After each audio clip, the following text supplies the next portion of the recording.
Arthur is a merciless king who governs the world with his power. In his rise to power, he annihilated his foes, reduced entire cities to ashes with nuclear fire, and carried out unspeakable atrocities, all in pursuit of domination. But one day, he finds himself reflecting on the terrible acts he's committed. A deep sense of guilt consumes him, and in the very next moment, he succumbs to a mysterious illness. As he slowly sinks into the abyss, a voice echoes through the darkness, offering him a second chance and warning him not to waste it this time. A few moments pass. Arthur opens his eyes to see two people staring down at him. The man nearby is Reynold, who happens to be Arthur's father, and the woman beside him is Alice, his mother. Though they don't actually expect their newborn to comprehend their words, they're overjoyed to welcome him into the world. Gradually, Arthur comes to the realization that these two are indeed his parents, and that he was just born only a minute ago. It's still hard for him to wrap his head around the fact that he's a baby again. Yet he can't ignore how naturally nurturing his mother and father are. For the most part, he's fairly content, though he still isn't thrilled about being trapped in a baby's body. He has a big head, he can't talk, and every few hours he soils his diaper without any control, so he's completely lost his autonomy. But then, something catches his attention that's even stranger than his current situation. He watches as his father channels energy into his fists and shatters a massive boulder into pieces. Arthur is left in awe, as this is a power completely unfamiliar to him, even after all his years ruling the world. This display is apparently a pretty impressive one, so Reynold feels proud of himself and turns toward his family, expecting some praise. However, he fails to stay aware of his surroundings, and a rock ends up falling right onto his head. Alice, having anticipated that something like this could happen, hurries over to him and begins using magic to heal the injury. At the same time, she scolds him, warning him to be more cautious the next time he decides to show off. Reynolds might have just been flexing his strength earlier, but when he's serious, those fists are nothing to mess with, because he can drop a wild boar in a single hit during hunts. Having him in the party makes everything smoother for his companions. Once the hunt wraps up, Reynolds heads home, eager for that warm welcome hug, but then he remembers he's still drenched in boar blood. A quick wash is definitely will have to come first. From what he's witnessed, Arthur picks up on two important things. First, this world is so dangerous that it's normal for people to carry weapons just to stay safe. And second, if he wants to live freely in this place, he's going to need to learn how to fight. Now that Reynold has returned, Alice says it's time to lay Arthur down for his nap. Normally, he'd be annoyed at being treated like a baby, but this is actually one part he genuinely enjoys. In his previous life, peaceful sleep was a rare luxury, since there were always people trying to assassinate him when he let his guard down. Sure, he could easily handle any attackers who came for him, but the constant threat was unbelievably stressful. As months go by, Arthur's infant body gains enough strength for him to move independently at last. His first act with this newfound freedom is to waddle over to a mirror, staring intently at his reflection. While his parents find it adorable how fascinated he seems by his own image, the truth is far different. Arthur's simply grappling with the reality that he's truly been reborn as a helpless baby. Now that Arthur can move freely, he wastes no time putting his plan into action later that day. When Alice lays him down for his nap, the moment she steps out of the room, he opens his eyes. He tosses his blanket aside, maneuvering carefully to climb down and escape the crib. Then, as his mother remains absorbed in washing dishes, he begins crawling across the floor slowly, steadily making it all the way to the far side of the room without her ever noticing. She must really be focused on those dishes. Once he reaches his destination, he opens the door to the house's library and grabs a book he needs to start learning more about this world. After going through one of the books, he discovers that this continent is called Dicathan and is divided into three kingdoms. The Darv Kingdom, a subterranean nation inhabited by dwarves. The Elenwar Kingdom, home to elves who reside deep within the forest. And the Sapin Kingdom, a human nation ruled by a king, even though no one here ever resorted to nuking cities to gain control. Arthur is still eager to learn more, so he picks up another book, and this one finally gives him the answers he's been searching for. Arthur had come to realize that the technological level in this world was underdeveloped, and the reason behind this was the existence of magic. People here are able to utilize magic by channeling the mana inside their bodies. Although not everyone is capable of using it, magic still plays a significant role in everyday life. There are two main ways individuals can harness magic. magic, augmentation, and conjuring. Augmentation requires circulating mana throughout the body, which grants the user immense strength, heightened defense, and enhanced agility. On the other hand, conjurers are able to send their mana outside their bodies to manipulate and control any phenomenon they wish. That more or less wraps up the information regarding the magic system in this world, but Arthur doesn't come across any details about the healing magic Alice had used earlier, leading him to assume that she might be a rare exception. Based on what Arthur can gather, the majority of people begin to manifest their mana once they reach puberty, and by channeling that mana through what is known as a mana core, they can learn to control it and eventually become mages. Arthur finds this easy to grasp because, in his past life, he ascended to power due to the natural Kai energy flowing within him. It worked in precisely the same manner as mana, so he concentrates all his energy, testing whether he can trigger a response, and just as expected, a mana core starts to form. This marks a major leap forward in Arthur's growth. Before he gets the chance to continue his training, his mother finally manages to find him. She's been extremely worried ever since discovering he wasn't in his bed, so she's relieved to see that he's safe and unharmed. However, as she picks him up, she realizes that there's something different about him. Arthur begins to worry that she might have sensed the mana inside him, but it turns out she simply noticed that Arthur had pooped himself once again. 2 years pass, and Alice sits writing in her journal one day. She feels incredibly thankful that Arthur is growing up strong and healthy. However, she's beginning to worry a little after all. She's never once seen Arthur smile since the day he was born. Right then, she spots Reynolds and Arthur outside, and it appears Reynolds is teaching Arthur some swordplay. Arthur looks genuinely engaged, but Alice is furious that Reynolds would allow a 2-year-old to wield something as dangerous as a stick. By now, Arthur has realized that Alice isn't someone you want to get angry, so he's going to have to be careful not to make her mad. To avoid any other dangerous activities, his mother decides to take Arthur out for the day to show him around the town. And Arthur is particularly excited about this because it will give him a chance to gather valuable information about this world. He's able to gauge the level of this nation's technology just by examining the weapons being sold to the general public. And he also comes across several materials he's never seen before. Most exciting of all, he gets to witness a mage casting fire magic right in front of him, making today's trip extremely valuable in his eyes. By the end of the day, Arthur's baby body is exhausted from all the activity, so he is struggling to stay awake, and Alice wants to put him down for a nap as soon as they get home. As limiting as this new life has been, Arthur has come to enjoy life with loving parents. In his past life, Arthur got dropped off at spawn with no starter kit, so he was forced to live his entire childhood in an orphanage and never got to experience parental love, so this is a nice change of pace for him. Arthur soon dozes off on Alice's shoulder, so she begins to carry him to his crib, and along the way, she tells him how proud she is of everything he's learned. She's noticed all the times he sneaks out of bed to read books, and she saw the excitement in his eyes when he experienced the outside world, which makes her certain that he has an adventurous spirit. She assumes he inherited that from Reynolds, and she knows that sooner or later, Arthur will want to venture out on his own to explore the world. While she would personally prefer that Arthur live a quiet and peaceful life here, she's willing to support him no matter what, as long as he's truly happy. The next day, Arthur is standing by the window and watches as his father begins practicing in the front yard. He is interested in seeing the applications of magic up close and personal again, so he eagerly watches as Reynolds begins circulating mana within his body. Eventually, rocks begin to fly up from the ground, and Reynolds makes it seem like it's the greatest thing in the world, but in reality, it is pretty pitiful. This marks the extent of Reynolds' ability when it comes to conjuring, but that's only because his true specialty lies in augmentation, making his magic far more effective when used internally within his own body. Watching his father display such power inspires Arthur to go and get some training in, but just as he's about to climb down from the table, Alice informs him that it's time for his nap. Arthur still isn't able to talk yet, so as they walk past the bookshelf, he begins to whine, but Alice tells him that it's nap time and there's no room for books at the moment. Normally, Arthur wouldn't stand a chance in a situation like this, but he's recently discovered a legendary move, the pout. He's perfected the skill of using his baby cuteness as a powerful weapon. So even though Alice still plans to put him down for his nap, she eventually gives in and lets him read his book instead. Once Arthur is by himself, he starts training with his mana core, and over the last 2 years, he's managed to become quite skilled at it. By collecting different fragments of mana throughout his body, he succeeded in forming a mana core within himself, and even though the process was extremely exhausting, it turned out to be completely worth it. Now, with just a bit more focus, he should be able to cast his very first spell. But Arthur miscalculates his mana's strength and ends up accidentally blowing the entire house up. His parents were outside when the blast occurred, and it was so intense that Reynolds' back got seriously burned, but aside from that, he and Alice are okay. However, it doesn't take long for them to realize that Arthur was still inside the house when it exploded, so they immediately rush in to see if he's still alive. An explosion of that magnitude should have made it impossible for a baby to survive. Yet, when Reynolds arrives at the library, he's stunned to discover that not only is Arthur completely unharmed, he was actually the one who caused the explosion. He's just 3 years old, so using magic shouldn't have been possible until he turned at least 12, and yet Arthur is already nearly a master when it comes to mana. He stands tall with pride and looks over at his parents, but he completely forgets that the house is collapsing around him, so when 2 roof beams come crashing down toward him, he's totally unprepared. He tries to run, but his tiny baby legs give out, making it seem like this is the end for him. Luckily, both Alice and Reynolds rush in to rescue him. Alice throws herself over him to shield him with her body, while Reynolds uses his magic to stop all the falling fragments and protect them both. Arthur is a little stunned, since it's the first time anyone has ever put their life on the line to save him, but Alice is so overwhelmed with relief that he's okay. She bursts into tears. Arthur still isn't used to having people care about him like this, so when he sees her crying, he can't help but start crying too. In his old life, he never could have done something like this because he was expected to be a merciless king. There was a time when a man attempted to assassinate Arthur. After his capture, the entire council gathered, ready to pass judgment for his crimes. Not only that, but they also intended to send the man's wife and son back to their homeland, a fate that meant certain torture and experimentation. The man pleaded with Arthur, begging him to spare his family, as they were innocent and didn't deserve to suffer for his actions. In an act of compassion, Arthur chose to execute him right then and there. That's just how things typically went for him in those days. But these days, he trains alongside his father. Reynolds suggests that Arthur should give gauntlets a try, but Arthur has spent his whole life mastering the sword. He's not about to change his primary weapon now. Seeing how adamant Arthur is about sticking with the sword, Reynolds opts to wield one himself, and just to spice things up a bit, he decides to enhance his sword using mana. But to his complete surprise, Arthur does the exact same thing and effortlessly slices through Reynolds' sword. After witnessing that, Reynolds comes to the conclusion that Arthur is far too gifted for him to train properly, so he starts considering the idea of finding a professional instructor for him and heads inside to discuss it with Alice. Alice immediately rejects the idea, saying there's no way she's sending Arthur off to some random town just for the sake of training. They had already agreed on this. Reynolds would be the one to teach Arthur how to fight, while she would handle his magical education. But Reynolds brings up the fact that during their training, Arthur actually sliced clean through his mana-infused sword, and the kid is still just a toddler. If he's already accomplishing things like this at such a young age, then just imagine what he might achieve in the years to come. That's why Reynolds believes it's crucial for him to have a skilled mentor. Alice can't argue against Arthur's extraordinary talent, but she still despises the thought of sending him off to a school in the city all by himself. Because they can't seem to agree, she and Reynolds end up bickering about it for several minutes. Arthur, tired of all the back and forth, interrupts and suggests that they could simply go with him to the city. That way, he'd still get his teacher, and his parents wouldn't have to worry about leaving him on his own. The idea hadn't even crossed their minds, but it neatly fixes everything. They both decide it's perfect and, without wasting any time, begin getting ready for the trip. The following day, a carriage shows up to take them into the city. They'll be making the trip alongside a few of their old friends, and Arthur recognizes them right away as the group that helped Alice and Reynolds rebuild the house after he accidentally destroyed it. They're all part of a party called the Twin Horns. The leader, Adam, steps forward and introduces himself to Arthur. Then Angela does the same, while also pulling pushing Arthur straight into her chest and nearly suffocating him in the process. And of course, his mother watches the whole thing unfold with a big smile on her face. Fortunately, right before Arthur loses consciousness, Durden steps in and pulls him away from Angela, introducing himself in the process. He's a lot more laid back and simply gives Arthur a high five. That's when Arthur spots a girl standing on top of the carriage. She doesn't say a word, so the others chime in and let Arthur know her name is Jasmine. And finally, the last member of the group is Helen, the archer. Now that the introductions are over, it's time for the group to set out. They all board the carts and begin their journey. During the ride, Alice turns to Arthur and asks if he's looking forward to his first major trip.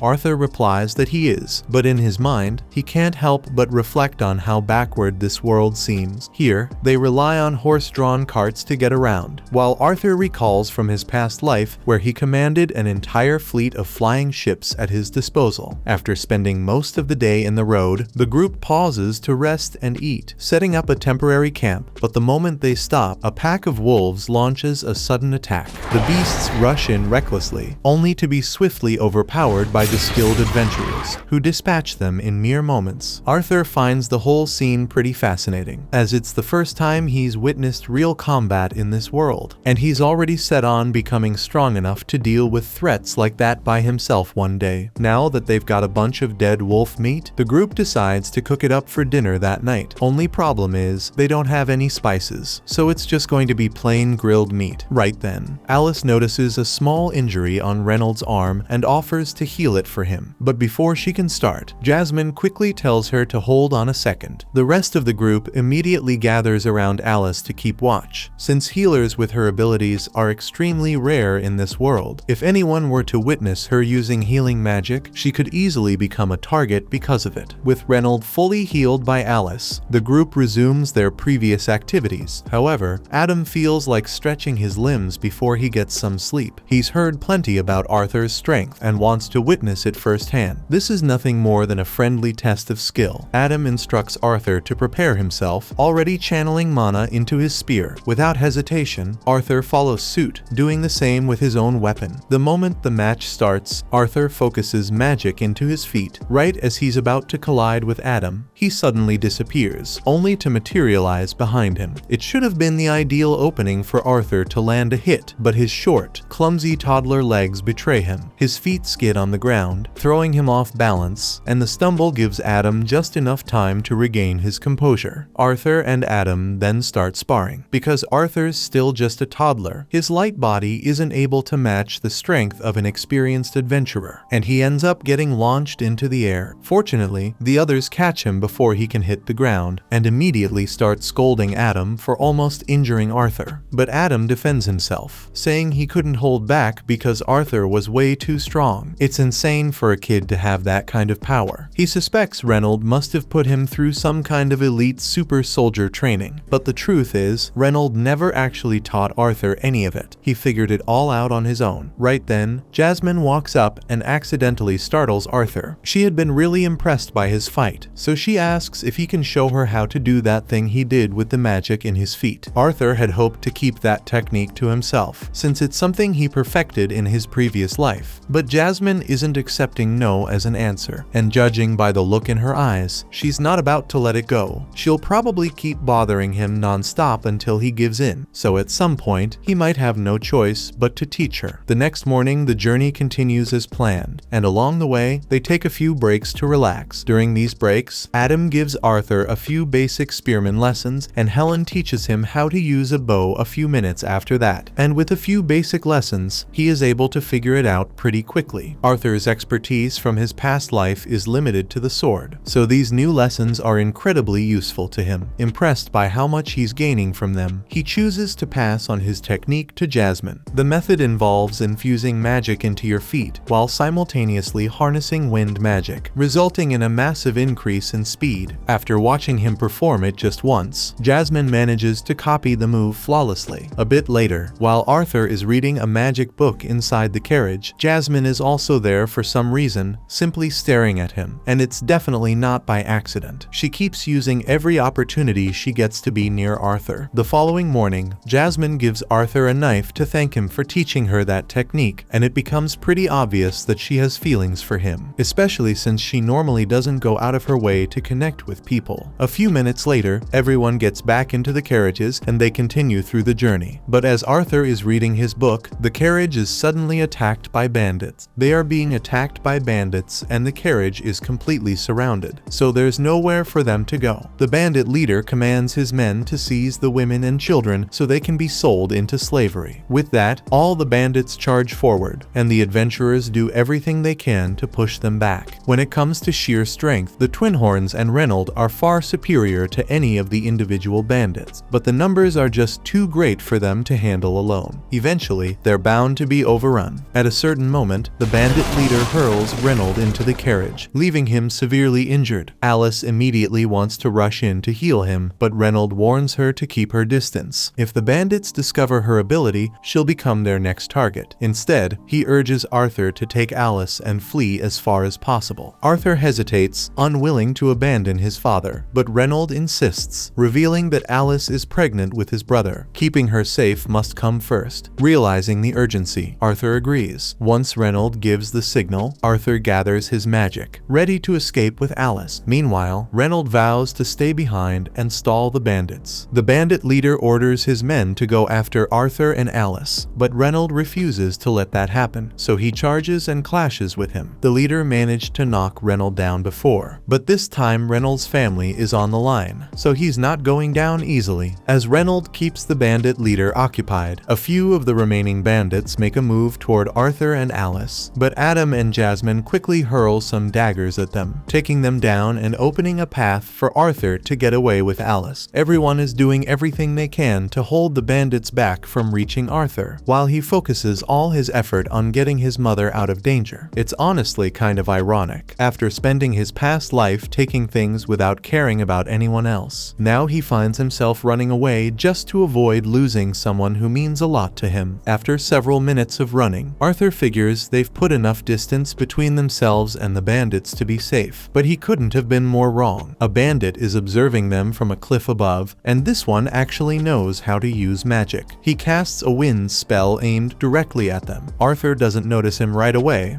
and by the time he finally does, the spell is already on its way, so the only thing he can manage to do is shove Alice out of the way and take the full force of the attack himself. The wind blast knocks Arthur back, so he's going to fall off the cliff, and with his toddler body, that's basically a death sentence. However, if he's going to die, he's not going out alone, so as he is falling off the cliff, he takes the knife he got from Jasmine and throws it at the bandit. The knife strikes the bandit, and the string winds tightly around his ankle. That gives Arthur the chance to yank him off the cliff as well. The adventurers quickly try to use magic to catch Arthur, but by that point, he's already fallen too far for them to reach, which means Arthur is as good as doomed. As he plummets toward what seems like certain death, Arthur reflects on his life, and even though the end is near, he feels an odd sense of calm, knowing he was able to protect the family that means so much to him. He finally gets why that man in his previous life was so determined to safeguard his loved ones. Arthur didn't even hesitate when it came to sacrificing himself for his mother, and while he doesn't regret what he did, a part of him still wishes he could have stayed with them just a little longer. After taking that deadly fall, Arthur somehow drags himself from the river and stumbles into a cave, but just then, he finds himself staring straight into the eyes of a horrifying creature. Immediately regretting his decision to seek refuge here, he attempts a sneak attack on the beast, but the monster effortlessly swats him aside mid-air and urges him to relax. The monster insists that it's not evil and that it only wants to be friends, but Arthur doesn't believe a single word. In any case, he's still seriously wounded and his injuries won't heal unless he eats something. That's when the monster begins picking fruits from the cave wall. It tells Arthur to eat them, but he doesn't trust these random fruits growing out of a wall. He gets ready to stand up and try talking his way out of the situation, but right then, his injuries finally catch up to him. As he tries to rise, he hears something snap and instantly breaks down, crying his eyes out. The monster scolds him, telling Arthur to quit his crying. After all, surviving that fall was nothing short of a miracle. Arthur's mind races with questions, but the creature cuts him off, refusing to answer unless he eats the fruits. At first, Arthur hesitates, unsure, but the moment he takes a bite of the first berry, he's surprised they're actually delicious. Once he's finished stuffing his face, Arthur turns to the monster and asks if it knows anything about how his parents are doing. The monster explains that it's unable to leave the cave, so it can't go check on Arthur's family in person, but it does possess an ability that lets it see across great distances. Using this power, it generates a screen and shows Arthur that his parents have successfully taken down the remaining bandits, so they're still alive and safe, and Arthur is overjoyed to hear such wonderful news. Grateful, he thanks the monster for confirming that his parents are unharmed. Realizing he'll be stuck here for some time, he figures he might as well get along with his strange new companion. Her name is Sylvia, and as it turns out, she's actually a kind person. Over the following days, Arthur remained in the cave, eating and resting to allow his injuries to mend. Sylvia never left his side, keeping a close watch over him the entire time. Once he had finally regained his strength, Arthur was desperate to return home immediately, but Sylvia warned him there was no way he'd survive the journey back alone. The cave he's in right now sits on the outskirts of the elven forest, and this part of the forest is crawling with all kinds of magical beasts and ruthless bandits, way more than Arthur can handle. But that doesn't mean he's going to be trapped here forever. Sylvia has the power to open a dimensional rift, which means she can send Arthur back home, or at the very least, to a place safer than this forest. The only problem is, it's going to take a long time for her to create the rift, so until then, Arthur's just going to have to wait. Since there's nothing else for him to do, Arthur grabs a stick and begins swinging it around, practicing his swordsmanship. A few more days pass, and although Arthur has come to appreciate Sylvia's company, he still hasn't learned a single thing about her. The only things he does know are that she resembles a terrifying monster, that she seems to be hiding from something, and that she's an incredibly kind person. After Arthur is done with his sword training for the day, he heads over to a rock and sits down so he can start training his mana. Sylvia is impressed that a child as young as Arthur already has a mana core, but she's sure that he never learned how to do this. She stretches out her hand, and a large quantity of mana begins pooling in her hand. Arthur is blown away because Sylvia is essentially gathering mana as she casts her spell, and if Arthur could ever learn how to do that, there's no doubt he'd become insanely powerful. That being said, before Sylvia even thinks about offering to teach him the technique, she first asks Arthur what he intends to do with the power he'll gain from mastering it. Arthur had never really considered it before, but now that he thinks about it, he recalls how his family and friends were all nearly wiped out because of some bandits. So he tells Sylvia that he will use his power to destroy anyone who dares to hurt his family. However, Sylvia doesn't like that answer, so she flicks Arthur on the forehead and knocks him back. Sylvia snaps that she'd never share her skills with someone who thinks that way. Arthur argues that wanting to destroy your enemies is only natural. He doesn't get why is she so angry. To make her point, Sylvia presses a single finger to Arthur's forehead and coldly explains, with this same touch, she could crack his skull like an egg or simply brush his skin lightly. Then she asks him, which would he rather experience? And Arthur obviously doesn't want to die, so he says he would prefer the gentle touch. It's easy to let your actions be driven by anger and hatred, but once you give in, your life will become an empty, endless cycle of hate. She doesn't want Arthur to waste his life like that, so she asks him once more, what will you do with the power? Arthur takes a moment to reconsider, but now his attention is drawn to the cheerful grins of those dear to him. With that in mind, he responds that his goal is to wield his strength to safeguard the ones he holds close. Sylvia, pleased with this response, finds it far more to her liking. Meanwhile, outside the cave, a monster that looks very similar to Sylvia seems to be tracking her down, and it is really close to finding her. Back in Arthur's old world, he was the king, but that didn't mean he held all the power. The people who were really in charge were the parliament, so Arthur was basically just an agent of war to be called upon whenever the senators needed him to commit unspeakable acts of violence, but he never liked living that way. Returning to the present moment, Sylvia guides Arthur through the steps of her technique. After demonstrating it herself, she instructs him to give it a try. Arthur starts gathering and compressing the ambient mana in the air around him. Once he masters the process, he channels that mana to enhance his own abilities. Sensing the immediate boost in his power, he excitedly rushes over to Sylvia to express his gratitude for her training. However, Sylvia suddenly senses someone approaching, so she knocks Arthur into a pile of rocks and tells him to stay quiet. Arthur has no idea what's going on, so he takes a look out of the pile of rocks and sees another monster that looks just like Sylvia. Sylvia seems to know who he is, and she is surprised that he managed to find her here. But the second monster doesn't want to waste time, so he demands that Sylvia come with him. But Sylvia simply says no, so he instantly begins attacking. Arthur wants to rush in and help her, but then he hears Sylvia's voice in his head, telling him not to worry about her. The other monster attempts to persuade Sylvia to just go along with him, warning that if she doesn't, he'll be forced to kill her. But Sylvia would rather die than obey him, so she begins gathering her mana and unveils her true form. It turns out that Sylvia is a dragon, and in this form, she's able to use much more power than before. She fires a huge blast at the other monster, so he blocks it. But he tells her she's being foolish because with the current state of her body, she won't be able to survive using that much power. Sylvia is well aware that she will probably die from this, but she doesn't mind because she has lived a long and happy life. She succeeds in slamming the other monster into a wall, but he's not finished yet. He gets back up and starts unleashing a barrage of blasts at Sylvia. She takes heavy damage from the attacks, but at the moment, she's more concerned about Arthur than herself, since the fight is now dangerously close to where she hit him. The other monster launches one more blast at her, and she can't dodge it since it would hit Arthur. So she uses the full extent of her power to intercept the blast and stop time temporarily. While time is stopped, she tells Arthur to come out of his hiding place. Arthur does as she says since it seems safe, and he would like to ask questions about everything that's going on, especially the fact that she's a dragon. But there's no time to waste. Her time-stopping ability won't hold much longer, so she has to move quickly to get Arthur to safety. She tears open the dimensional rift she had been working on, but because of her injuries and the rushed, incomplete casting, the portal doesn't lead to Arthur's home. Instead, it opens into empty, unknown space. She was trying to avoid sending him into the forest since it would be dangerous, but she has no choice now. In any case, she's confident that Arthur can survive on his own and make his way back home with the technique she taught him, so she's not worried about his safety anymore. She once again asks him what he intends to use his power for. Without a moment of hesitation, Arthur responds, saying he'll only use the power to protect his family. That's enough to reassure Sylvia that he won't use his strength for selfish purposes. Before he goes, there are a few things she wants to give him, so she creates an egg and a feather right in front of him. She tells Arthur to wrap the egg in the feather and take good care of it, and as a final parting gift, she imprints her will onto Arthur's body in the form of a mark on his arms. Arthur is confused by the fact that he asks what she's doing, but Sylvia doesn't have the strength to explain it. She tells him he will figure out how to use it one day, but sadly she won't be there to teach him anymore. She also takes a moment to apologize to Arthur, admitting that, in truth, she could have teleported him back to his family the moment he arrived, but she was enjoying his company so much that she didn't want it to end. And now, because of that selfish choice, she's ended up putting him in danger. Arthur feels terrible because he knows he doesn't have the power to save Sylvia from dying here, even though she taught him so much. He doesn't care if she's a dragon or a monster. To him, she's a precious member of his family. He tells her he thinks of her as a mother, but Sylvia reminds him that he already has a mom. Arthur tells her she can be his grandma. Sylvia didn't anticipate that response, but the idea of being called grandma really appeals to her. She asks Arthur to repeat it, and he gladly obliges. Though Sylvia feels deeply sad that she won't have the chance to see Arthur again, time is running short, so she gently pushes him forward, urging him to step through the portal. Arthur understands, so he takes the gifts she gave him and walks through. But at the last second, he changes his mind and starts begging Sylvia to come with him. But she can't do that, so she closes the portal and sends Arthur away. Time resumes and Sylvia is hit with the blast from the other monster, and the damage looks fatal. She falls to the ground, but the monster isn't fooled into thinking she's dead. It knows she's far too strong to be defeated by a single blast. Still, as he moves closer to her still body, he lowers his guard. The moment he's within reach, Sylvia gathers every last bit of her strength and unleashes unleashes a devastating blast, reducing him to ashes and obliterating everything nearby. As Arthur is getting teleported, he hears one last message from Sylvia. She asks if he recalls what she told him earlier about the proper way to use his power. Arthur does remember, though he still feels deeply saddened by everything that just happened. Sylvia then tells him that the world can be a sad place, and moments like these are bound to happen every now and then. But that's exactly why Arthur has to make a difference, why he has to turn things around. Arthur pushes back, insisting there's no way he could ever accomplish something so huge, but she isn't asking him to reshape the world overnight. He can take it slowly, one small step at a time. Besides, this isn't his first time seizing control of the world's fate. Sylvia knows about Arthur's previous life as a king. Even though she disapproves of the way he ruled in those days, she's confident that if Arthur refuses to let hatred take over his heart, he'll grow into a truly noble king, one who can truly change the world for the better. Some time passes, and Arthur regains consciousness on the ground, vowing to honor Sylvia's wish. But first, he has to figure out how to escape this endless forest. After Arthur is teleported into the elven forest, he starts his journey back home. As he walks, a sudden scream pierces through the woods, catching his attention. The cry seems to belong to a young girl, prompting him to channel mana into his feet without hesitation, dashing toward the source. To get a better view, he leaps up onto the branches of a huge tree. From this high vantage point, the scene becomes clear. A group of bandits has seized a small girl. Though she struggles to break free, they've already caught her, muffling her screams by covering her mouth. Since the girl is an elf, the bandits intend to sell her to the nobles for a massive profit once they escape the forest. They quickly bind her and shove her into the back of their carriage. As Arthur witnesses the scene, memories flood his mind. Flashbacks of when he and his own family were ambushed by bandits. He remembers the attackers saying something about sparing him and the women, only to be sold off later. The thought fills him with fury. The first thing that crosses his mind is to kill every last one of the bandits for committing such a vile act. But then he recalls Sylvia's advice about keeping his anger in check, so he pauses to gather his thoughts and cool his head. He understands that if he were to charge in recklessly now, it could endanger the girl's life, so he chooses to hold back and wait for the perfect opportunity to make his move. The bandits climb into their carriage and begin their journey out of the forest, with Arthur silently trailing them from the shadows. As night falls, they don't have any option but to stop and make camp. Unable to navigate in the darkness, Arthur weighs his options. Should he keep following them until they reach a human town, or strike now? But then he catches one of the bandits boasting about how cut is the little girl, and at that moment, Arthur knows he can't afford to wait. He refuses to leave the girl in their hands any longer. Yet, he knows he still has to wait until nightfall before taking action. So Arthur settles down and begins meditating, getting himself mentally ready for the ambush. Once the darkness has settled in enough, Arthur opens his eyes and starts mapping out his attack strategy. That's when he notices the bandits have several forest hounds on leashes, and he finds it strange that those hounds are following the orders of these humans without putting up any sort of fight. He examines the hounds more closely and notices they're all wearing magic collars that are clearly being used to force their obedience, something he might be able to exploit, so he tosses a few rocks toward the wolves to stir them up.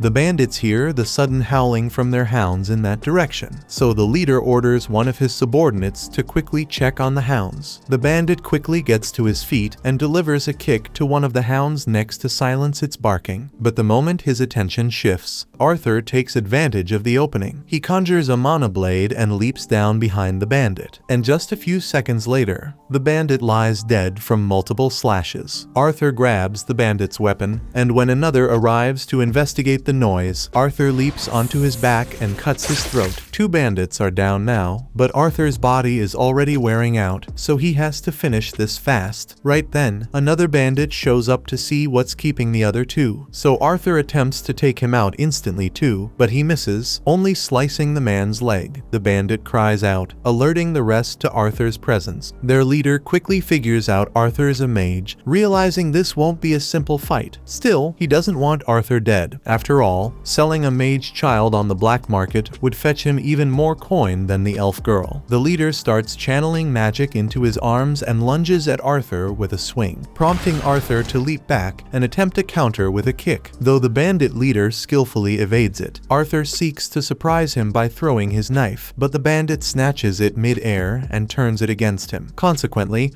Arthur is thrown to the ground, and the bandit hoists him up by the ankles to mock him. The leader taunts Arthur, saying he's no match for an adult in raw strength, and Arthur knows he's right, so instead, he switches tactics and strikes with magic. He throws a fireball straight at the bandit's knee, and as the man cries out in agony, Arthur drives his knife into his skull. With the rest of the bandits dealt with, only the wounded one remains. Arthur finishes him off, then hurries to check on the girl inside the carriage. She's been blindfolded this whole time, completely unaware of what's happened. So Arthur reassures her that the bandits are gone, and she's safe now. Her name is Tesha, and as Arthur helps her out of the carriage, he tells her she's free to return home. But Tesha spots blood on Arthur's hand and becomes deeply concerned for him. Arthur understands that it's typical for children to feel anxious when they see blood, so it may not be wise to let her witness the dead bodies scattered on the ground. He requests Tesha to stay there for a moment and proceeds to drape a tarp over all the bandit corpses. Tesha asks Arthur what became of the men who took her, not wanting to confess that he killed them. Arthur simply explains they had a little accident and won't trouble her again. The girl doesn't press further, so Arthur retrieves her belongings from the bandit's carriage and hands them to her. With a quick farewell, he turns to leave. He still has a long journey home ahead of him, but Tesha suddenly grabs his arm, pleading with him not to go. She's terrified of being left alone. If Arthur abandons her here, she could end up as prey for the tree golems lurking in the forest. He asks if she at least knows the way home, and while she recognizes the direction, she has no clue how far her village actually is. Arthur isn't thrilled about it, but deep down, he knows Tesha won't survive the journey alone. Reluctantly, he agrees to take her home. He takes a look at the hounds, and for a moment, he likes the idea of using them to speed up their travel. Though, since he has no clue how to keep a hound under control, he figures it's best to just leave them behind. However, Tesha insists that they should at least take off the magic collars from the hounds so they can go back to the forest. Arthur cautions her that the wolves might turn aggressive once the collars are removed, but she believes she'll be fine since she hasn't done anything to provoke them. And as someone who lives in this forest, it's her responsibility to care for the creatures that inhabit it. Eventually, she removes the collars from the wolves, and just as expected, they calmly make their way back into the forest. The following morning, Arthur and Tesha start their journey toward the elf village, and after some time, they pause to have a meal. Arthur prepares a simple stew and insists she eat it, explaining that she'll need the strength for the lengthy journey ahead. Tesha finds the stew's aroma odd, being made solely from dried meat and salt, so it's not particularly tasty, but it's better than going hungry. Tesha asks Arthur what brought him to the Elshire forest in the first place, since it's unusual for humans to come here, especially a child traveling alone. Arthur then explains that he was separated from his family and somehow ended up this place. Arthur then asks Tesha what life is like in the kingdom of Elinor, and she adores it there. Her parents are usually occupied with work, so she mostly spends her time with her servant and her grandpa. They keep moving forward on their journey, but since Tesha has no idea how far her village actually is, it's tough to tell how long the trip is going to take. To make things even more frustrating, the hounds Tesha set free have been trailing them for quite some time now, and Arthur is seriously starting to regret not killing them when he had the chance. That night, Arthur chooses to keep watch outside the tent to ensure the hounds don't attack him and Tesha while they sleep. However, after some time, Tesha peeks her head out and urges Arthur to come to bed. He insists he isn't tired and plans to stay on guard, but she's far too frightened to be left alone, so she begs him to join her inside the tent instead. Arthur finally relents, choosing to stand guard from within the tent to ease Tesha's worries. She tries to act unafraid, but she insists that Arthur remain close to her at all times. Before bedtime, she's curious to learn about the human kingdom and asks Arthur if it's true that all humans are perverts who take multiple wives. Arthur is caught off guard when Tesha says that and asks her where she heard it, so she tells him it was her grandfather who said it. Arthur admits that there are people like that, but insists that most humans are actually pretty modest. Tesha takes his word for it, then rolls over and falls asleep right away. By morning, Arthur and Tesha wake up and continued on their travels. Over the past few days, Tesha has grown quite fond of Arthur, and now that the memory of the slave traders had faded, she seems much happier, though her survival skills were still lacking. She couldn't even manage to cross a river by herself, forcing Arthur to carry her over. Out of nowhere, Arthur feels a strong pain in his chest, and he can't figure out what's causing it. Tesha, visibly concerned, rushes off to search for some medicinal herbs that might be useful, but Arthur has a feeling this isn't just an ordinary sickness. As he leans back against a tree for support, the hound from earlier suddenly appears, and Arthur begins to panic, realizing he's in no shape to defend himself if it chooses to attack. Tesha soon returns with the herbs, so Arthur warns her to stay away because the hound might be dangerous. But to his surprise, the wolf just drops a dead boar in front of Arthur and walks away. Arthur is confused by what just happened, but Tesha assumes the hound was trying to thank him for his help earlier. That evening, Arthur and Tesha make camp and have some roasted meat by the fire. The meal tastes far better than the stew, and Tesha absolutely loves it. Earlier, while she was out looking for medicinal herbs, she stumbled upon some mushrooms, so she shares them with Arthur, though he likely should have refused the odd-looking fungi, because they leave him suffering from a nasty bout of diarrhea. Once Arthur wraps up his business, he's completely exhausted and on the verge of passing out. But Tesha keeps chatting with him. She starts telling Arthur how her grandfather used to read her storybooks about the human and dwarven kingdoms, which made her dream of visiting those lands. Unfortunately, she was never given the chance, since elves have always been wary of people from other races. Just then, Tesha realizes that Arthur hasn't been listening to a single word she said, but she knows he's just sleepy, so she covers him with a blanket and wishes him a good night. The following morning, the pair resumes their journey, but the throbbing in Arthur's chest grows even more intense. Tesha apologizes for not knowing how to ease his suffering, but Arthur reassures her it's nothing serious. Shifting the conversation, she asks if she can call him Art, explaining that she now sees him as a friend. After all, they've shared so much time together and grown incredibly close. Arthur tells her he's fine with being friends, and Tesha seems surprised by how casually he takes it. With a playful grin, Arthur dramatically vows to treasure every second that Tesha considers him a friend, but his teasing only annoys her. She scolds him to quit acting so immature. Arthur finds it amusing that she of all people would call him childish, especially after she was the one pleading with him to stay close because she was afraid. However, Tesha insists that was completely different. Putting that aside, Arthur realizes something. Tesha is actually the first real friend he's ever had. Back in his old world, people feared him too much, and he never had anyone he could truly consider a friend until now. Right at that moment, Tesha notices something that seems familiar, so she calls Arthur over to check it out. Arthur walks over, thinking he might finally see his parents, but instead, he finds himself staring at a massive tree with a portal right in its trunk. Tesha explains that this is the gateway to Elf Village. Then she reaches out her hand and invites him to follow her inside. Sadly, the elves still harbor a deep hatred for humans, so once Arthur steps into the elf village, he's immediately under arrest, and the guards press their blades against his throat. Desperate, he turns to Tesha, hoping she'll speak up for him, but to his astonishment, she just stares at him coldly without saying a single word. Witnessing this, Arthur begins to suspect that Tesha deliberately lured him into a trap, and he can't believe he let himself fall for the idea that someone might genuinely want to be his friend. After everything, he's already endured many betrayals in his previous life. Just as the elves are about to execute him, with Tesha silently watching, it turns out she had no part in this betrayal. It's unclear why she stayed quiet until now, but the moment she hears the guards declare they're going to kill Arthur, she finally speaks up and orders them to stop. One of the guards protests, insisting the boy is nothing but a savage human, but Tesha firmly counters that Arthur isn't a threat. In truth, he's the sole reason she managed to return home safely. Tesha's testimony should have been enough to make the guard pause and rethink executing Arthur, but instead, he dismisses it, presuming Arthur must have manipulated her into believing he's a good person, and thus, the guard still intends to kill him regardless. Yet, before he can finish, an old man steps forward and commands them to release the boy. His name is Virion, Tesha's grandfather and the former king of the elf tribe. Far more rational, he trusts Tesha when she insists that Arthur saved her life. life. He even apologizes to Arthur for treating him so harshly after everything he did to save Tesha. Still, it did seem quite dubious that the missing princess suddenly appeared alongside an unfamiliar boy. Arthur is relieved that he's no longer going to be executed, but he's also completely stunned to learn that Tesha is a princess, since she never bothered to tell him. Despite traveling together for days, Tesha apparently didn't think it was worth mentioning. Right at that moment, Tesha's mother and father arrive, having been told their daughter had finally been brought back, and Tesha immediately rushes into their arms, overjoyed to see them after so long. If Tesha is a princess, then logically, her parents must be the king and queen of Elenoir. Unfortunately, they aren't nearly as reasonable as Virion was. The second Tesha's father notices Arthur, he demands to know why a savage human is standing in his kingdom. He commands his soldiers to seize the human and put him to death on the spot. Yet not a single one of them obeys. Even though he is the reigning king, Virion had already given orders to leave Arthur unharmed, and every last soldier is far too afraid to defy Virion. The elder elf steps in, reminding the king that Arthur was the one who rescued Tesha and brought her home safely, meaning they can't just treat him like some enemy. Tesha, too, insists that Arthur should be received as an honored guest in their castle, not a prisoner. However, her father hesitates to accept this. After all, humans are strictly forbidden from entering the elf kingdom, much less stepping inside the royal castle. But the thought of dealing with Tesha's outburst is enough to sway him, and he grudgingly consents to treating Arthur with proper hospitality. With the misunderstanding now resolved, the group prepares to make their way to the castle. Though, just before they depart, Virion informs Arthur that he wishes to speak with him privately later. Arthur feels a bit cautious around Virion, as he can sense the immense power the old man possesses, but he doesn't have much time to dwell on it, because Tesha quickly pulls him away to give him a tour. It's Arthur's first time seeing the elf kingdom, and he's blown away by how different it is compared to the human kingdom. Still, the hatred against humans remains obvious, as every elf they pass seems to stop whatever they're doing just to stare at Arthur while he walks alongside Tesha toward the castle. However, no one dares to insult him outright, since he now holds the status of an official royal guest. Tesha is the only one who treats him with genuine kindness, but Arthur can't help but keep wondering why she hesitated so long before stepping in when the guards were about to execute him. Right at that moment, the pain in his chest returns, and it's been steadily getting worse with each passing day, though he still has no idea what's behind it. Once they reach the castle, Tesha is warmly welcomed by her servants, and she immediately makes it clear that Arthur is to be treated with kindness and respect, no matter if he's human. With that settled, she turns to Arthur and asks if he wants to go play with her, but Arthur suggests they hold off for now. He figures her parents would want a full account of what happened to Tesha and how the two of them managed to return safely. The group makes their way into the meeting room, and since they're about to have a proper discussion, Tesha insists they should bring out some tea and snacks. Once the refreshments are served, Tesha's father takes the opportunity to introduce himself properly. He reveals his name is Alduin, and he rules as king of Elenoir. His wife is named Muriel, and of course, his father is none other than Virion. Arthur introduces himself as a simple town boy from the kingdom of Sapin, fully aware that someone like him, just a human, would typically never be granted entry into Elenoir, much less an audience with a royal family, so he expresses his gratitude for their hospitality. Alduin is amazed by how composed and mature Arthur acts, especially for someone his age, but more importantly, he's eager to hear the full story about what happened with Tesha and how she ended up going missing. Arthur recounts the full story of how he was separated from his family during a bandit assault and found himself in the Elven Forest, though they omit the detail about encountering Sylvia in the cave. He then describes the moment he met Tesha, explaining that he discovered her in the midst of being abducted by slave traders. Alduin is furious that humans had the audacity to attempt selling Tesha into slavery, but Arthur points out that elves have also engaged in the crime of slave trading, so it's not solely a human vice. Setting that aside, Virion inquires how Arthur succeeded in rescuing Tesha from the slave traders. Arthur then reveals that he eliminated them all. When one of the guards hears this, he begins shouting that it's impossible for a child to have taken down slave traders alone, but Virion quickly silences him, warning that he won't say it again. Arthur doesn't appear to be lying, so Alduin says he's inclined to believe his story, and now that everyone is on the same page about what happened, Arthur mentions that he has a favor to ask. task. As he already explained, he ended up stranded in the forest following the bandit attack, so he's hoping they can help him return home. Alduin is furious that a human would have the audacity to request a favor from the elven family, but considering Arthur went out of his way to safely bring Tesha home, it's only right that they repay the debt. Besides, if Alduin refuses to assist Arthur, he'll have to endure Tesha's inevitable outburst, and he'd rather avoid that. Reluctantly, he agrees to help. However, the teleportation gate leading back to Sapin is currently sealed and can only be activated once every 7 years during the summit between the leaders of the three kingdoms. Since the last meeting was 2 years ago, Arthur would need to wait another 5 before the portal becomes accessible again. Arthur isn't willing to wait that long, and Alduin also dislikes the thought of a human remaining in Eleanor for 5 years, so he decides to have a group of soldiers guide Arthur back to Sapin. He wants the boy gone as quickly as possible, but since it's already quite late, he says Arthur can rest here for the night and depart in the morning. Arthur expresses his gratitude for Alduin's decision to help him return home, but the pain in his chest keeps intensifying, and Virion appears to pick up on the fact that something isn't right with him. A little while later, a room has been prepared for Arthur in the castle, and he is currently taking a bath, but the pain just keeps getting worse and worse, so Arthur is getting worried that he might die. After his bath, he walks out onto the balcony to get some fresh air in hopes that it will help with the pain. He feels a little better now, but he needs to figure out the cause of his constant pain before something bad happens. Right then, Arthur glances upward and spots Tesha along with her parents standing on the balcony above him, and the sight of them brings his own parents to mind. He still doesn't know if Reynold and Alice survived the bandit assault, but he's aware of how strong they are, so they must have found a way to make it through. Even so, he deeply wishes he could speak with them at this moment. Just then, Tesha notices Arthur, and she can tell that he looks sad, so after she's done with her parents, she goes to talk to him. Once she finally catches up to Arthur, she apologizes for how rudely her father treated him, but Arthur says he doesn't mind. He understands why Alduin would behave like that, since there have been decades of wars between the elves and the humans, so of course it would be hard for him to trust a human, especially when his daughter is involved. Thinking about parents makes Arthur remember how far he is from his own, and he can't help but worry that they might not be glad to see him. After all, their whole trip had been for his benefit, so they might end up blaming him for everything that happened. He also holds himself responsible for failing to protect his family during the bandit attack and getting separated from them. But just then, Tesha grabs his face and shakes his head. She doesn't know much about Arthur's parents, but if they're anything like her own, then she's certain they'll be happy to see him when he finally makes it back. At that moment, the hallway becomes illuminated by a bunch of fireflies, and in the middle of their radiant light, Arthur begins trying to picture his parents' smiling faces. Ever since he was reborn into this world, they've been by his side, and not once have they made him feel unloved. So then, why is he so afraid that they might resent him for what happened? He has been letting his trauma from his past life cloud his judgment with suspicion for a while now. He even suspected Tesha of backstabbing him earlier, but when he looks at her now, all he sees is an innocent girl who would never want to hurt her friend. Suddenly, Arthur senses something flying directly toward Tesha, so he quickly catches it and instantly channels his mana, ready to strike back at whoever launched it. But to his surprise, it turns out Virion was the one who threw it. Arthur can't believe Virion would do something as cruel as try to harm his own granddaughter, but Virion assures him that he never meant to hurt Tesha. The projectiles he tossed were merely a couple of glowing fireflies, and she wouldn't have even felt them. However, he still finds it impressive that Arthur was able to react and counterattack so quickly. The reason Virion pulled this stunt was to verify whether Arthur was telling the truth about possessing the strength to kill those slave traders, and he was clearly telling the truth. Tesha runs over and tells Virion to stop messing with Arthur, but that's not why he came here. He noticed something interesting about Arthur earlier, so he wants to have a little sparring match with him to see how strong he really is. Virion summons a sword using his magic for Arthur to use in their fight and moves Tesha out of harm's way so she won't get injured. Arthur accepts the challenge and rushes forward, swinging at Virion, but Virion is far too quick. Even when Arthur enhances his speed with mana, he still can't match Virion's movements, and just when it seems like he's found a chance to strike, Virion breaks Arthur's sword with a strike from his palm. A shard of the broken wood flies toward Tesha, so Arthur Arthur hurls the remaining piece of his sword to block it and keep her safe. Arthur launches an attack at Virion using only his mana, but Virion responds by meeting him with his own mana. The sheer power of Virion is utterly dominant, leaving Arthur with little hope of defeating him. Yet Arthur isn't the type to back down. After Virion sends him flying, Arthur instantly rushes forward again, this time striking Virion squarely on the forehead. The hit didn't deal much damage, but Virion is stunned that Arthur managed to break through his defenses and actually land a blow. Eager for a second round, he's suddenly interrupted when Tesha pinches his backside and scolds him for bullying Arthur. Arthur reassures them that it's fine. In fact, he's almost honored that someone as strong as Virion considers him a worthy opponent. Seizing the moment, Virion then tells Arthur that he wants to take him on as his disciple. Arthur is taken aback and questions Virion if he being serious, though this clearly isn't the kind of thing Virion would ever joke about, so he presses Arthur, asking whether he'll accept the offer. Arthur hesitates, unsure how to respond, particularly because he still hasn't managed to let his parents know that he's alive. Virion reassures Arthur that if that's his only concern, he knows a way for Arthur to speak with his parents immediately. Arthur is curious, but before he can respond, another strong pain shoots through his chest, and Virion appears to understand the reason behind it. He informs Arthur that he has received a beast will, and if Arthur does not consent to becoming his disciple, the pain on his chest will kill him sooner or later. Upon receiving such dreadful news, Arthur tries to sleep, but rest doesn't come easily. The fear of being separated from his family, along with the looming possibility of his own death, plunges him into a horrifying nightmare where a demon torments him. Suddenly, he hears a voice calling his name. When he opens his eyes, he sees Tesha on top of him. She's been attempting to wake him up for some time, but he keeps muttering about a monster, which is beginning to frustrate her. She urges him to quickly prepare, as Virion is already outside waiting. Arthur rises from bed and begins to change his clothes. As he dresses, Tesha inquires if he truly intends to remain here and train under her grandfather. However, Arthur hasn't made up his mind yet. His choice hinges on whether Virion can indeed connect him with his family, for as long as Arthur has the opportunity to speak with his parents and assure them of his safety, he will feel content. After getting dressed, Arthur and Tesha make their way downstairs together. However, the moment they open the doors, they overhear Alduin in a heated argument with Virion. Alduin can't bear the idea of allowing Arthur to stay in the Elf Kingdom. It would defy centuries of elven tradition for Virion to accept him as a disciple, but Virion remains unmoved. He's taken a liking to Arthur, and he's determined to make him his disciple, no matter who tries to stand in his way. Tesha attempts to defend Arthur, but Alduin refuses to listen to her perspective since it's obvious she supports Arthur remaining with them. By chance, Virion isn't interested in Alduin's viewpoint either. Because of this, he instructs Arthur and Tesha to board the carriage, as they have places to go. During their journey to meet Virion's acquaintance, the trip drags on for so long that Tesha eventually falls asleep. Arthur questions Virion about whether their arrival will still take a while, but this time, he calls him Grandpa. Virion is surprised on how fast Arthur has abandoned formalities, though if everything goes well and Arthur stays under his guidance, he might as well be considered family. The casual way Arthur speaks doesn't bother Virion at all. In fact, he's happy that Tesha finally has a friend to spend time with. Being an only child, she is the only heir to the throne. Because of this, most of the other children keep their distance from her. The few who did get close inevitably shattered her trust in some way. As a result, Tesha struggles to open up to new people, yet when she's with Arthur, she always appears to be enjoying herself immensely. For this, Virion is deeply grateful. Arthur, too, has deep-seated trust issues, but when he looks at Virion, all he perceives is a genuine, kind-hearted man, someone he instinctively feels he can rely on. The carriage finally reaches their destination. After waking Tessie up, everyone exits the carriage. Arthur is curious about the identity of this enigmatic individual, reasoning that they must hold great significance if someone as influential as Virion would travel all this way just to meet them. Virion can't wait any longer, so he stomps toward the door and shouts for Rinia to come out immediately. As he leans in, pressing his ear against the door to listen for any movement inside, he's suddenly struck in the face when the door swings open. After collecting himself, Virion presents Rinia as a sorceress with with rare abilities. Given her expertise, he's confident she can assist Arthur in reaching out to his family. She welcomes them inside so they can begin right away. However, once they step in, all Arthur notices is an ordinary-looking home with nothing but a simple bucket of water resting on the table. This makes him question just how she plans to help him. Rhaenyra reveals that she belongs to a rare category of mages known as diviners. As a diviner, she possesses the ability to look into both the past and future of individuals. She briefly channels her powers toward Arthur and instantly senses that he is no ordinary child. Certain portions of his past remain obscured from her vision. However, even if she could see more, her understanding would still be limited, as her power only grants her fleeting glimpses of fragmented memories. That being said, Arthur didn't visit to have her look into his past. His purpose was to reassure his family that he's safe. Rhaenyra slides the bucket of water toward Arthur, instructing him to focus deeply on his parents for the best outcome. She then starts channeling her abilities, and within moments, visions of his parents begin to appear to Arthur. Alice has just completed cooking a pot of stew for dinner, far more than the two of them could possibly eat. Reynold adores this dish, but neither of them can truly savor it with Arthur missing. For all they know, he might have died after that terrible fall from the cliff. The guilt consumed Reynold so deeply that he nearly succumbed to alcoholism. Yet, with his wife pregnant and in need of care, he had no choice but to abandon the search for their son and retreat to the city instead. In the city, Reynold found work and, within just a few weeks, managed to earn enough to buy a house. Yet, no amount of prosperity could ease the pain of Arthur's absence. In that moment, they suddenly hear his voice. Though they can't see him, Arthur reassures them that he's alive and safe, currently residing in the elven kingdom of Elenoir. He admits he doesn't fully understand how it works, but with the help of a friend, he's using a rare form of magic to communicate with them across the distance. He wants to come back home, but at the moment, he can't do that because there's something wrong with his body. He needs treatment, and without it, he won't survive. Still, he promises that as soon as he's healed, he'll return to them. He just doesn't know exactly how long that recovery will take. He also doesn't want them to carry any guilt over what happened, because it was his decision, and if he had to make that choice again to protect his family, he wouldn't think twice. Reynold and Alice are overjoyed to learn that Arthur is still alive, but having to part ways with them once more brings tears to Arthur's eyes. Even so, he's grateful that he had the chance to speak with them again, and he's made up his mind he will never put them through that kind of worry again. In order to keep that promise, he knows he must grow stronger. So, he turns to Varian and asks to become his disciple. Now they just need to convince Alduin to agree to let Arthur live in the castle. Alduin is still against the idea because of his deep hatred for the humans, but Tesha reminds him that Arthur saved her, so if he kicks him out, then he'd be seen as an ungrateful elf. Alduin still attempts to argue that Arthur's presence could spark a major incident within the elf kingdom if anything were to go wrong, but Varian has already considered that possibility. He instructs Alduin to make a public announcement declaring Arthur as his new disciple, because with Varian's authority, no one would dare to object or raise a complaint about Arthur staying there, and with that, Arthur is officially granted permission to reside in the royal palace. Once the meeting concludes, Alduin approaches Arthur to apologize for how he behaved earlier. While he may not be fond of humans in general, Arthur seems like a good kid, and since Arthur saved Tesha, Alduin feels it's his responsibility, as her father, to repay that debt. He tells Arthur that he can now consider himself part of the family. Arthur is a bit taken aback by how quickly Alduin and Muriel changed their attitude toward him. But then again, both Varian and Tesha had spoken up for him a great deal, so it makes sense that Alduin would come around. Arthur thanks Alduin and says it's an honor to be welcomed into the royal castle. But Tesha interrupts and says this isn't good enough. If they are really going to welcome Arthur, then she wants Arthur to be allowed to play outside with her, and considering the fact that Alduin has already accepted Arthur, he has no objections to him and Tesha playing together. With permission granted, Tesha eagerly pulls Arthur out into town to give him a tour. Once again, he finds himself fascinated by elven culture. Tesha is quite familiar with this area, so she informs Arthur that just down the road, there's a shop filled with delicious fruits and sweets. However, she warns him that it's extremely popular. If they don't move quickly, all the treats might be gone. Grabbing his arm, she tugs him along to pick up the pace, and Arthur follows after her with a smile. But then he accidentally bumps into a kid along the way. it was an honest mistake, but the kid starts insulting Arthur and yelling at him for getting his filthy human germs all over him. At this point, Arthur is wondering how this kid has the balls to be so rude when he is within punch range. But Tesha tells him to just ignore him because it's not worth causing trouble over something as minor as this. Typically, Arthur would have chosen the mature path and simply walked away from Faerith. But when Faerith begins insisting that Tesha shouldn't associate with someone as lowly as Arthur and should instead spend her time with him, Faerith, a member of the elven nobility, clearly has a high opinion of himself. So, Arthur decides to toy with him a bit. He acts like he's thrilled to meet Faerith, but deliberately mispronounces his name. Faerith gets mad that Arthur mispronounced his name, so Arthur apologizes and acts like it was a mistake. He says he will be sure to pay proper respect to Faerith the next time they meet and turns around so he can leave with Tesha. But Faerith stops him. He may be insufferable, but he's not stupid, so he figured out that Arthur was intentionally being sarcastic, and he refuses to let such disrespect go unpunished. He challenges Arthur to a duel with the honor of his family name on the line, and Arthur can't believe he was really dumb enough to request a duel. Tesha intervenes, telling Faerith that even as a noble, he's taking things too far. Faerith responds that challenging someone to a duel is only natural when they've dishonored his name. However, Tesha counters by reminding Faerith that Arthur is Virian's disciple. It would be foolish to pick a fight with the disciple of the kingdom's most powerful man. Yet Faerith remains convinced. There's no way he could lose to a mere human. He then warns Arthur that refusing the duel would shame Virian's name. Arthur is still trying to wrap his head around this whole thing. In his old world, a duel was always a battle to the death, so it makes no sense for a kid to carelessly challenge him to a duel here. But judging by the mildly entertained looks on the adults nearby, it seems that duels aren't death battles here, so Arthur has no reason to refuse. Tesha asks Arthur if he's sure he wants to do this, and he says he is fine with it. So the duel becomes official, and the two get ready to fight. The duel starts, and Faerith charges at Arthur with a stick, full of confidence. Everyone has a plan until they get hit,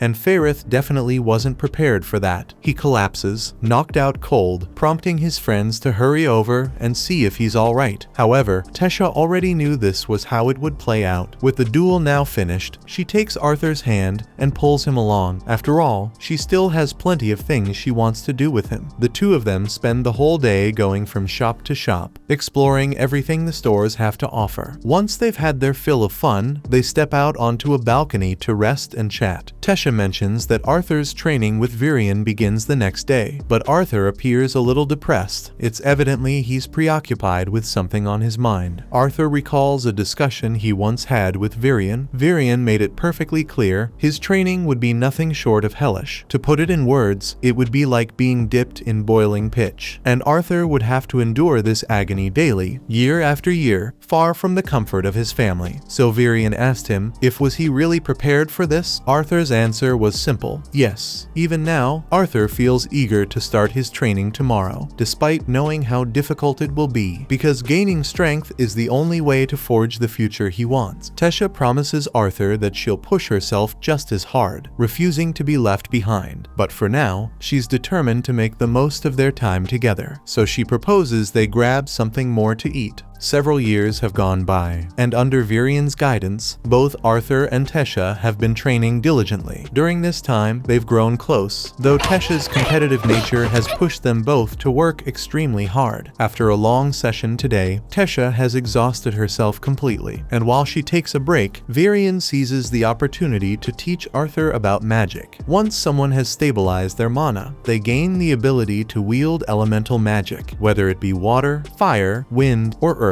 However, in this world, the elements one can master are largely determined by their race. Take elves, for instance. They have a natural talent for wind magic, along with strong aptitudes for water and earth. Fire, on the other hand, tends to be incompatible with them. On the other hand, dwarves excel particularly in earth and fire elemental magic. However, humans are capable of using all four elements, though their affinity for any single one can vary greatly depending on how much they've trained. Tesha lifts lifts her hand and questions Virion. Why hasn't he had Arthur train with his mana core if it's so crucial? Virion responds that, at the moment, Arthur just isn't strong enough to endure it. His body holds a beast will, and while it can provide immense power, it also disrupts the link between Arthur's physical form and his mana core. That instability is what's causing the pain in his chest, so before he can resume mana training, he must first fully reassimilate his mana core. Tesha playfully claims this proves she's stronger than Arthur at the moment, but he shouts back that naturally she'd have the upper hand since her attacks are all enhanced with mana. Among the elves, someone is considered gifted if they awaken their mana by age 10, yet Tesha could wield magic at just 9. That's why she's been training side by side with Arthur all this time. Since Arthur's training has been advancing steadily, Virion decides it's finally time to awaken his beast will. If the process succeeds, the constant pain in Arthur's chest should disappear completely, becoming an official beast tamer through this ritual. Arthur expresses his gratitude to Virion and urges him to begin immediately. As Arthur takes a seat and Virion starts the awakening, Tesha watches with concern, unsure if Arthur will truly be alright. Virion reassures her, admitting that while Arthur might feel some intense heat, it shouldn't be unbearable. But the moment Virion starts awakening the beast will, Arthur lets out a scream of agony as an overwhelming surge of energy explodes from his body, so powerful that it violently throws both Virion and Tesha backward. While the awakening itself technically succeeded, the immense strain it places on Arthur's body causes him to collapse unconscious on the spot, leaving both Virion and Tesha deeply concerned. They carry Arthur back to the castle and lay him down to rest, giving him time to recover. When Arthur finally wakes up, he sees Virion sitting beside the bed, watching over him. Virion asks if he's feeling okay, and Arthur replies that he seems fine. Curious, Virion then questions whether there's anything unusual about the beast will Arthur received, because a reaction as intense as his almost never occurs. Arthur had planned to keep his meeting with Sylvia hidden, but seeing no reason to conceal it any longer, he finally admits to Virion that his beast will was a gift from a dragon. The revelation leaves Virion stunned. He struggles to believe it at first, yet he can't ignore the fact that the sheer power radiating from Arthur's beast will undeniably resembles that of a dragon's. Virion warns him that he must never speak of his dragon will to anyone. If this secret were to spread, it would draw unwanted attention his way. Having said that, Virion informs Arthur that he's set to return home in just 4 months, meaning he'll need to stay cautious once he departs. Arthur is taken aback. He'd assumed he still had 2 years before the next interrace meeting, but as it turns out, a cultural exchange event was recently arranged, so the portals to Xyrus City will reopen in 4 months. Arthur asks Virion if Tesha has been told yet. She'd be heartbroken to learn he's leaving so suddenly. Virion replies that her parents are currently explaining everything to her. That night, as Arthur lies in bed holding the egg Sylvia entrusted to him, he struggles to accept that he'll be parting ways with Tesha in just 4 short months. Suddenly, he notices something. The egg begins to hatch. Moments later, a tiny dragon emerges. Arthur is initially concerned, but the creature is so small and adorable that it couldn't possibly hurt anyone, so he gently scoops it up into his hands. But then the dragon sinks its teeth into his arm. Arthur stumbles back and lets go of the dragon, but when he examines the place where he was bitten, he doesn't see ordinary bite marks. Instead, a crest begins to form. This crest creates a connection between Arthur and the dragon, allowing him to feel what the dragon is thinking, even if he doesn't fully comprehend it. Since he'll be the one raising the dragon, he makes the choice to name it Sylvie, after her mother, Sylvia. He then falls back asleep, but the following day Tesha enters Arthur's room, intending to talk to him about his departure in 4 months. However, as she lifts the covers to wake him, she notices Sylvie lying beside him in bed. Arthur wakes up confused, thinking at first that something might be wrong, but soon realizes that Tesha is simply playing with Sylvie, so he decides to go right back to sleep.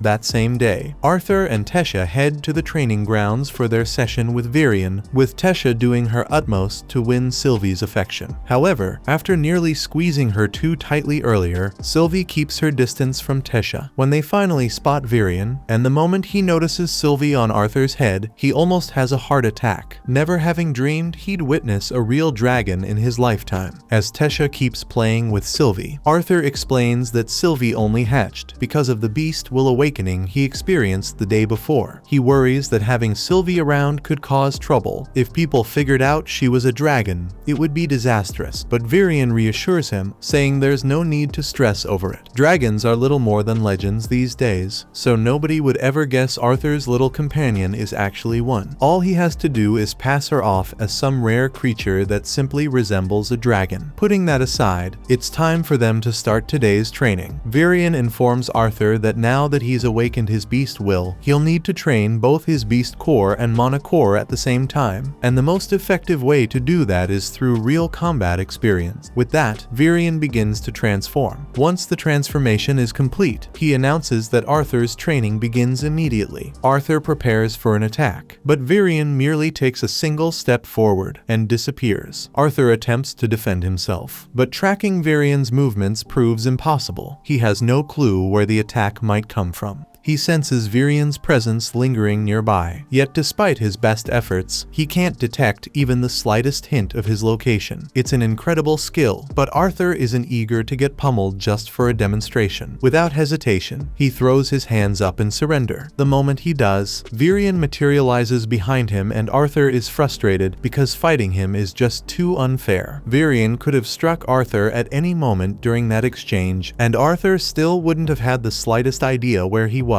All thanks to Virion's beast will, which belongs to a shadow panther. This gives him the ability to manipulate the wind with such precision that he can completely control and even erase every trace of sound he produces. Though his transformation is undeniably formidable, it isn't flawless, as it consumes an enormous amount of his mana. Anyway, Virion never really intended to fight Arthur in that form to begin with. He just wanted to show off a little, and now that he has demonstrated how powerful a beast will can be, he summons a sword so Arthur can begin his real training. Several days pass, and Arthur's control over his beast will has improved dramatically. The constant pain in his chest has faded, and his body has adapted enough that he can now match Virion's shadow form and speed. But more than that, he's been able to enjoy the rest of his time simply playing with Tesha. Then, during another one of their trips, Arthur unexpectedly runs into Faerith right there in the middle of the street. However, he doesn't recognize him at all, and Faerith feels insulted, so he demands another duel with Arthur. Of course, that goes about as well as last time. So Faerith ends up on the floor, and his friends stand over him, wondering how he managed to lose in half a second. Arthur still doesn't recognize who Faerith is, so Tesha jogs his memory, explaining that he's the boy who once challenged Arthur to a duel years ago. Recalling how much fun he had that day, Arthur offers Faerith a hand, treating him as a friend now. Faerith takes his hand, no longer interested in fighting Arthur. Arthur asks if Faerith and his friends will be participating in the cultural exchange event coming up in a few months. Faerith confidently says yes, boasting that he was selected due to his outstanding skills, though, in truth, all the noble-born children were simply invited to attend. Hearing that, they ask if Tesha will also be attending the event, but it seems she won't. Faerith explains that the royal family can't afford to let their delicate princess get lost again. However, Tesha takes great offense at being called delicate, and in a burst of anger, she punches Faerith, sending him flying. The blow knocks Faerith out cold, and realizing how bad this makes her look, Tesha freezes, so Arthur quickly grabs her and dashes away before people can gather. Once they are a safe distance away, Arthur yells at Tesha because a princess can't go around punching her subjects for no reason. Although it's not like Arthur has much of a right to complain about violence with how he lived his past life. Tesha doesn't understand what the big deal is because she's fairly certain that Faerith is still alive. But Arthur is yelling at her just like her father, so she calls him an old man and runs off crying. That night, Tesha is still upset, crying alone in her room. Wanting to lift her spirits, Arthur quietly slips up to her window and asks if she'd like to join him for a walk outside. She agrees, but as they wander through the trees, she hesitates and asks if this is truly okay. Arthur reassures her there's no need to worry. Even if they somehow stumble upon kidnappers, they're strong enough to get away easily. And anyway, he adds, the sight of the night sky is worth taking the chance. Arthur checks with Tesha to see if she's feeling sleepy, and though she's obviously close to collapsing, she firmly claims she's okay. Arthur assures her she can rest if she needs to. But since this could be the final chance for Tesha Tesha to share meaningful time with Arthur like this. She declares she'll stay awake. Yet, Tesha's so drowsy that she begins imagining monsters lurking in the trees, and Arthur is amused that she's still afraid of ghosts at her age. Tesha says that she's not frightened by ghosts, insisting her trembling is just from the cold, so she tosses more wood onto the fire. She asks Arthur to share a little about the human kingdom to help keep her awake, but Arthur isn't very familiar with it since he's never actually visited. Tesha says she wishes Arthur could stay here forever, and he feels the same way, but if he stays, he'll never reunite with his family again. He tries to keep the conversation going, but Tesha is already sleeping, so Arthur decides it's time to return for the night. The moment of Arthur's departure has finally arrived, but before he departs, Virion presents him with a gift. It's a unique compass designed to guide Arthur back to the Elf Kingdom should he ever wish to return. Grateful, Arthur expresses his thanks, but his attention shifts when he realizes Tesha is absent. He asks about her whereabouts, only to learn that she couldn't bring herself to witness him leaving. As the portal opens and Arthur prepares to step through, he suddenly hears Tesha's voice calling out his name. She sprints down the street, desperate to reach him, but stumbles and falls. Seeing this, Arthur rushes over to make sure she's okay. He reaches out a hand to lift her up, and Tesha starts warning Arthur that he'd better look after himself while he's away. Arthur can tell how deeply she cares, so he pulls her to her feet and wraps her in one last hug, whispering that he's really going to miss her. Upon reaching the city of Xyrus, Arthur is reunited with his parents and discovers he now has a younger sister named Elena. For years, Alice and Reynold have been sharing stories about Arthur with her, so she's thrilled to finally meet him. Once they step inside, Alice quickly starts questioning Arthur about his well-being. The last time they spoke, he had mentioned feeling ill, so she's eager to find out if he has recovered. Arthur reassures her that he's fine and there's no need for concern, though he still has plenty to share. He then recounts everything that happened after being separated from his family, though he carefully omits any mention of meeting Sylvia or inheriting her beast will. Instead, he tells them about encountering Tesha and describes the time he spent in the Elf Kingdom while recovering from his illness. Alice questions whether he's truly okay, warning him that if his condition were to worsen again, they wouldn't be able to treat him here. Arthur, however, insists that won't happen. Since he can't reveal the truth about his beast will, he fabricates an explanation, claiming his illness was due to awakening too early, which destabilized his mana core. Though it bothers him to deceive his parents, Arthur knows it's necessary, until he grows strong enough to handle any potential dangers. Revealing everything would be too risky. At that moment, Reynold catches sight of Sylvie and asks Arthur about her origin. Arthur quickly fabricates a story, saying he discovered Sylvie inside a mana beast's cave. From that point on, he chose to take her in and made her his pet. Elena appears to get along with her just fine. On that note, Reynold still has more things he wants to know, so he stands up and asks Arthur what stage his mana core is currently at. Alice scolds Reynold, accusing him of trying to start a fight with Arthur right after he returned from a long trip, but Reynold doesn't see anything wrong with wanting to gauge how much stronger his son has become. Arthur isn't bothered by the questions, but before responding further, he's curious about Reynold's occupation. How else could they afford such a comfortable home? Reynold clarifies that he serves as a security instructor at the Helstia auction house and reveals that his mana core has reached the dark orange stage. Arthur is genuinely impressed by this revelation, since reaching an orange level mana core is no small feat. Mana cores span a spectrum from black to white, with the core growing stronger as its color lightens. Reynold, being an augmenter, clearly dedicates significant effort to physical training. Feeling quite proud of himself, Reynold asks Arthur what stage his mana core has reached, and Arthur replies that he's at the light red stage. Reynold lets out a curse when he realizes that Arthur is almost at his level, completely forgetting that Elena is still in the room. He still can't wrap his head around the fact that Arthur is so close from overtaking him in strength, and he refuses to accept that without a challenge, so he tells Arthur to spar with him in the garden right away. Arthur accepts the challenge, but before they can step outside, the living room doors burst open as few strangers enter, inquiring whether Reynolds' son has returned yet. Reynolds presents the man to Arthur as Vincent Helstia, the proprietor of the auction house where Reynolds is employed. Both Vincent and his wife, Tabitha, express their delight at finally meeting Arthur, as she's heard countless stories about him. Arthur, in turn, replies that the honor is his. Vincent can't help but remark on Arthur's politeness, joking that such refined manners certainly couldn't have been learned from Reynolds. Continuing the introductions, Vincent and Tabitha present their daughter, Lilia, to Arthur. Initially, she appears quite shy around him, but the moment she notices Sylvie perched on Arthur's shoulder, she's completely in love. She asks Arthur if she can pet Sylvie, and as soon as he agrees, she eagerly scoops the creature into her arms, showering it with affection. While Lilia is busy with that, Reynolds lets Arthur know that this house belongs to Vincent, so it might be a good idea to get his approval before they end up breaking anything. The moment Reynolds brings up the possibility of destruction, Vincent starts to get nervous, and his concerns are quickly validated when he learns that Reynolds and Arthur are having a sparring match in the garden. The group makes their way outside to observe the duel, though Vincent hesitates, questioning whether it's truly appropriate for Arthur and Reynolds to spar. He struggles to accept that someone Arthur's age could have already reached the light red core stage. However, Alice reassures him that Arthur has always been a fast learner, and besides, he'd have no reason to fabricate such a claim. So Tabitha tells Vincent to relax and simply enjoy the spectacle. In truth, Arthur could have advanced to the orange stage years ago, but during his time training with his beast Will, he wasn't permitted to work on his mana core. Even so, he's got a few other tricks he's eager to show off. As the match gets underway, Arthur and Reynolds start exchanging blows, and Reynolds is genuinely impressed by how much stronger Arthur has become,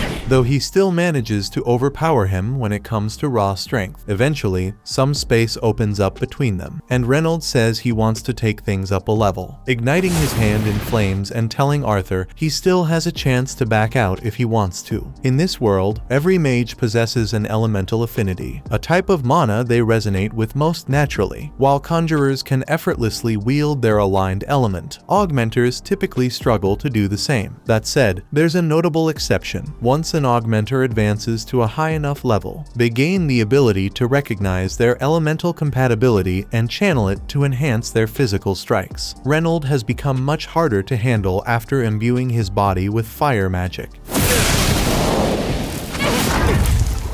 So Arthur makes the decision to go all out as well, pouring mana into his arms. The two collide once more, and now the fight is far more evenly balanced. Yet Arthur is still forced back by Reynolds' raw strength. Thanks to the knowledge from his past life, Arthur's training with Virion was incredibly productive, allowing him to fully master fire magic much earlier than expected. Because of this, Virion suggested he might want to push beyond ordinary fire. And what we're seeing now is the outcome of that rigorous training. Once more, Arthur channels mana into his hands, but now, sparks of electricity flicker around him as he summons lightning. Reynolds is stunned. He can hardly believe Arthur has truly mastered an advanced form of fire magic. Yet Arthur isn't finished. Even as he wields lightning, he also manipulates the water from the fountain, sending it surging toward his father from behind. Though Reynolds manages to block the strike, he's completely astonished that Arthur can command both fire and water elements at once. He's never been prouder of his son, so he pulls Arthur into a hug and asks where he picked up a move like that, and if he's got any other cool tricks up his sleeve. Arthur says he only just started learning how to use lightning magic, and while he's still not great at controlling it, he's definitely improving. That's when Elena rushes out onto the field to make sure both Arthur and Reynolds are okay. Meanwhile, Vincent and Tabitha just stand there in awe because no normal kid should be capable of what Arthur just did. That evening, as they gather for dinner, Vincent can't stop raving about how remarkable Arthur is. Reynolds remarks that he's known Arthur was extraordinary ever since the boy first awakened his mana at just 3 years old. Vincent finds this hard to believe. After all, even the most prodigious talents in this world don't awaken their mana until around the age of 8, although most geniuses don't blow up their house in the process. Reynolds bursts out in laughter when he recalls that incident, but maybe he laughed a little too hard because he ends up falling over in his chair. At that moment, Vincent rises from his seat and proposes the idea of Arthur enrolling in Xyrus Academy. The suggestion takes Reynold by surprise. He had never even entertained such a thought before, since Xyrus Academy is an elite institution primarily attended by the wealthy and powerful mages of their world. Tabitha nods in agreement with Vincent, adding that they'd be willing to pay for Arthur's tuition. After all, someone with his extraordinary talent is destined for greatness. However, Alice hesitates to accept their generosity. They've already done so much for the family, and now offering to cover Arthur's education feels like too much. Besides, Arthur is just 8 years old, and the Academy's minimum enrollment age is 10. Vincent says he already thought of that, and due to the nature of his work, he happens to know the director of the Academy personally, so if he talks to her about it, he's sure he can get an exception for Arthur. However, before Vincent can say anything else, Arthur chimes in and says it would be nice if they asked for his opinion before making a decision like that. He just reunited with his family today, and he'd prefer to spend some time with them before anyone starts talking about sending him off to school. He then excuses himself from the dinner table and starts walking through the halls, but he still isn't familiar with the layout of this house yet. Just then, Lilia calls out to him and warns that Arthur might get lost in the basement if he continues heading that way. Lilia instructs Arthur to follow her. She guides him to one of the break rooms where the household servants are gathered. The servants greet Lilia warmly, as she frequently visits during her free time. Even though Arthur only arrived today, they all recognize him. After all, he set the garden on fire during his earlier confrontation with Reynold. Arthur offers an apology for the inconvenience he caused, but none of them seem particularly upset about it. Lilia checks with Maria to see if there's any duck remaining, and Maria confirms there is, though she cautions Lilia to watch her portions as she's been putting on a bit of weight recently. One of the maids explains to Arthur that Lilia frequently visits this place whenever she feels overwhelmed. Her parents are pushing her relentlessly to awaken as a sorcerer, forcing her to attend lessons constantly, while Lilia herself does want to become a mage. The constant pressure wears on her, so she needs to escape and unwind from time to time. Later that night, Arthur is spending some time with his parents, and they are still really excited to have their little Arthur back. He looks a lot different compared to the last time they saw him, but he's still the same person on the inside. Thanks to Arthur's incredible talent, he's certain to become a powerful mage someday, but regardless of that, his parents would always love him just the same. They'd love to chat longer, but they figure Arthur must be exhausted after such a long day, so they stand up and bid him good night. Before heading out, though, Reynold wants to address what Vincent mentioned earlier. He might come across as insistent, but everything he said was for Arthur's own good, and of course, no one would force him to attend the academy if he truly didn't want to. The following morning, Arthur wakes up in a hurry and dashes downstairs. He's got visitors waiting to see him. The Twin Horns squad had caught wind of Arthur's return and decided to drop by for a visit. While Arthur's delighted to reunite with them, Angela's even more thrilled, immediately sweeping him up in a tight hug. After Angela finally releases her grip, Arthur exchanges greetings with the rest of the group. But then, without warning, Jasmine begins running her hands over Arthur's body, inspecting him closely. It might seem a little strange, but she's just making sure Arthur didn't sustain any injuries. Once she's certain he's alright, she hugs him and says sorry for what occurred. She feels responsible for failing to protect Arthur when he got separated from the others that day, so seeing him unharmed brings her immense relief. After some time passes, everyone finally settles and so they can all catch up,